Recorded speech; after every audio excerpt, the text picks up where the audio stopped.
نہیں پیش کیا ہے، وہاں کوئی مقدمہ نہیں لڑا ہے، صرف اور صرف ایک مطالبہ لے کے میں وزیر اعلیٰ کے سامنے کیا تھا کہ بھائی دیامر کیمپس کو آپ نے بند کیا ہے۔ ہم تو دیامر یونیورسٹی کا مطالبہ لے کر آپ کے پاس آئے تھے، آپ کی طرف سے ہمیں یہ صلاح ملا کہ آپ نے کیمپس کو بند کرنے کا حکم جاری کیا ہے۔ میں نے کہا اگر دیامر کے کیمپس سمیت دیگر کیمپس کا بھی ہم نے مطالبہ کیا، جو تعلیمی جتنے بھی ادارے ہیں وہ سب ہمارے لیے محترم ہیں، وہ سب ہماری مستقبل ہیں، اس لیے ہم نے کہا کہ دیامر کو دیگر علاقوں کے ساتھ آپ برابر نہیں کر سکتے۔ کیوں؟ اگر ہنزہ میں ایک کیمپس بند ہوتا ہے تو وہاں پر یونیورسٹیاں کیا ہے موجود ہیں، تعلیمی سینکڑوں ادارے موجود ہیں، بلتستان میں موجود ہیں اور اسی طرح گلگت میں موجود ہیں۔ یہ دیامر واحد علاقہ ہے جہاں ایک کیمپس تھا، اس کو بھی بند کرنے کی کوشش کی گئی ہے۔ تو لہٰذا آپ سے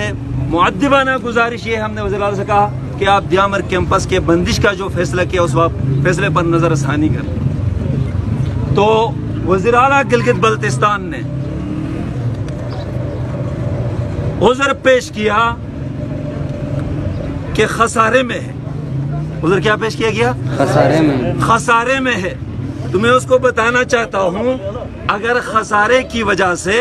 کسی ادارے کو بند کرنا ہے تو گلگت بلتستان میں سب سے زیادہ خسارے میں گلگت بلتستان کی اسمبلی ہے، اس پر تالے لگایا جائے، اس کو وہاں تم نے بیٹھ کے کون سا تیر مارا ہے، وہاں بیٹھ کے کون سے علاقے کے آپ نے تعمیر و ترقی کا سوچا ہے، وہاں بیٹھ کے اس قوم کے خون پسینے کو آپ نے لوٹا ہے، اس قوم کو آپ نے لوٹا ہے، اس کو بند کیا جائے۔ ویسے بھی چلانے والے لوگ اور ہیں، ان کے حوالے کر دیا جائے، آپ آگے گھروں میں بیٹھ جاؤ۔ نہیں، اگر آپ کے وزراء کے پروٹوکول کے لیے پیسے ہوتے ہیں، آپ کے دلالوں کے لیے پیسے ہوتے ہیں، آپ کے چاپلوس غلاموں کے لیے پیسے ہوتے ہیں، آپ کے پاس سینکڑوں کوآرڈینیٹر بھرتی کرنے کے پیسے ہوتے ہیں، تو دیامر کیمپس کے لیے پیسے تمہارا باپ بھی دے گا۔ کیمپس کی بندش، کیمپس کی بندش، وی سی گردی، وی سی گردی۔ ہمارا مطالبہ بھی میں اپنے طلباء سے کہتا ہوں،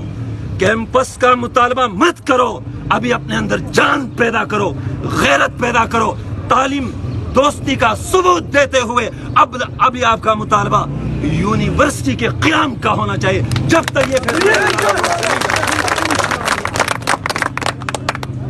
تم بڑے دہشت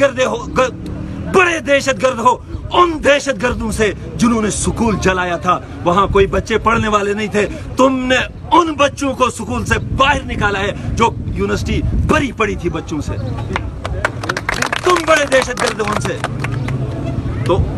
عرض یہ ہے صوبائی گورنمنٹ سے، وفاقی گورنمنٹ سے،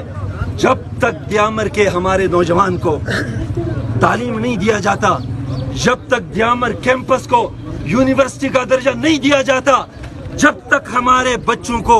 تعلیم کے مواقع فراہم نہیں کیے جاتے، مثبت اور جاندار فیصلے نہیں ہوتے، میرا آپ کو مشورہ یہ ہے کہ اس وقت سے پہلے اس روڈ سے نہیں جانا چاہیے۔ اگر کوئی فورس کے ذریعے سے، کسی اور ذریعے سے میرے نوجوانوں کو تنگ کرنے کی کوشش کی، ان کے اوپر جھوٹے FIR درج کرنے کی کوشش کی،